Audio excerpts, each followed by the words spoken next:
Hi all, అందరికీ praise the Lord. Welcome to Lent talk day 15. So మనం బైబిల్లో చూసినట్లయితే చాలామంది భక్తులు ఉపవాస ప్రార్థనలు చేస్తారు. వాళ్ళు ఉపవాస ప్రార్థన చేసినప్పుడు దేవుని దగ్గర ఆశీర్వాదాలను పొందుకుంటారు. మోసెస్ గారిని చూస్తే అతను 40 రోజులు ఉపవాస ప్రార్థనలు చేసినప్పుడు 10 ఆజ్ఞల పలకలను అతను పొందుకుంటాడు.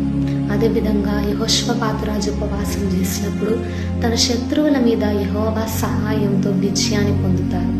అదేవిధంగా ఎస్తేర్ రానక్కడున్న ప్రజలు ఉపవాసం చేసినప్పుడు దేవుని యొక్క కాపుదల వాళ్ళు పొందుకుంటారు. ఎలీషా గారు ప్రార్థన చేసినప్పుడు దేవుని స్వరాన్ని వింటాడు. దేవుని యొక్క శక్తి అతను పొందుకుంటాడు.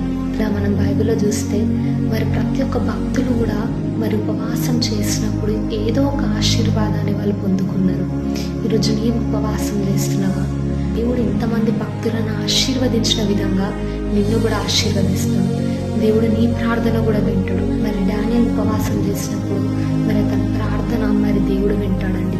ఈరోజు నీవు చేసిన ప్రార్థన కూడా దేవుడు వింటాడు. ఏ ఒక్క బిడ్డ కూడా మరి ఉపవాసం ఉండి నశించిపోయినట్లు మనం బైబిల్లో చూడట్లేదు. ప్రతి ఒక్కరు కూడా ఏదో ఒక విధంగా ఆశీర్వదింపబడిన వారే. ఈరోజు నీవు ఉపవాసం ఉంటున్నావా? దేవుడు తప్పకుండా మరి నిన్ను ఆశీర్వదించబోతున్నాడు.